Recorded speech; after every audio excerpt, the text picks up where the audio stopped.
Ready. चलिए आज का टॉपिक था अपना कैग, ठीक है, भारत का नियंत्रक और महालेखा परीक्षक।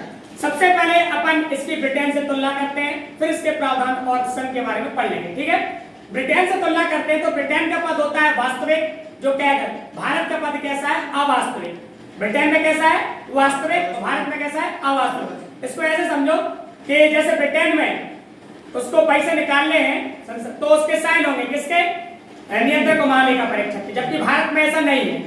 ब्रिटेन में क्या होता है? वह संसद का सदस्य है ना, जबकि भारत में वह संसद का सदस्य नहीं होता। ब्रिटेन में सदस्य होता है, भारत में नहीं होता, ठीक है।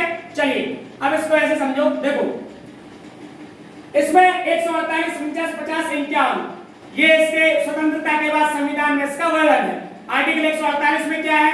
कैग के बारे में बताया गया। 49 में इसकी ड्यूटीज है, 50 में संघ और लेखाओं के प्रकार के बताए गए, और 51 में क्या है? Audit report. 51 में क्या है? Audit report. एक क्वेश्चन आता है कि लोक लेखा समिति का मित्र और मार्गदर्शक किसको कहते हैं? तो कैग को कहते हैं। किसको कहते हैं? कैग। एक क्वेश्चन और देखिए, आरटीआई रिपोर्ट के अनुसार 2005 आरटीआई जब लगती है तो संबंधित विभाग को 30 दिन में जानकारी देनी होती है, लेकिन अब ऑडिट की जानकारी मांगी जाती है आरटीआई के माध्यम से, तो आपको 7 दिनों के अंदर उस समिति को या उस संस्था को रिपोर्ट देनी होगी। किस पे? 7 दिनों के अंदर। तो अभी जो एसबीआई और सुप्रीम कोर्ट में चल रहा था ना, ये था 7 दिनों के अंदर देनी होगी, ठीक है।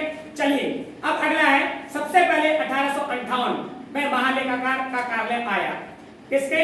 ब्रिटेन के, सॉरी, जब भारत में ब्रिटेन इसका शासन था तब, ठीक है। कब आया? 1858 में।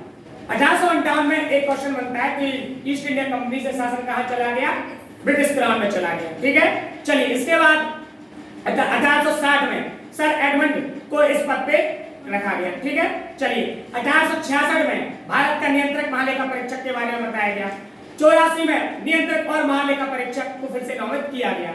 1919 में इसको सरकारी नियंत्रण से मुक्त किया गया, ठीक है, वैधानिक दर्जा दिया गया। 1935 में इसकी नियुक्ति और प्रावधान के बारे में स्पष्ट रूप से बताया गया। कब? 1935 में। 1948 में स्वतंत्र भारत में संविधान में इसका वर्णन है, ठीक है। चलिए उसके बाद 1958 में जम्मू कश्मीर के क्षेत्राधिकार में इसमें आ गया, ठीक है। चलिए उसके बाद 1971 में सेवा शर्तें अधिनियम कैग से संबंधित आए। 1976 में संघ के लिए लेखांकन के कार्यों से इसके लिए मुक्त कर दिया गया, यह भी पढ़ा अपन ने। चलिए इसके बाद जो कैग होता है, इंडियन ऑडिट अकाउंट डिपार्टमेंट, लेखा परीक्षक है ना, और लेखा विभाग और सार्वजनिक क्षेत्र का प्रमुख होता है। कौन होता है? प्रमुख होता है। Thank you.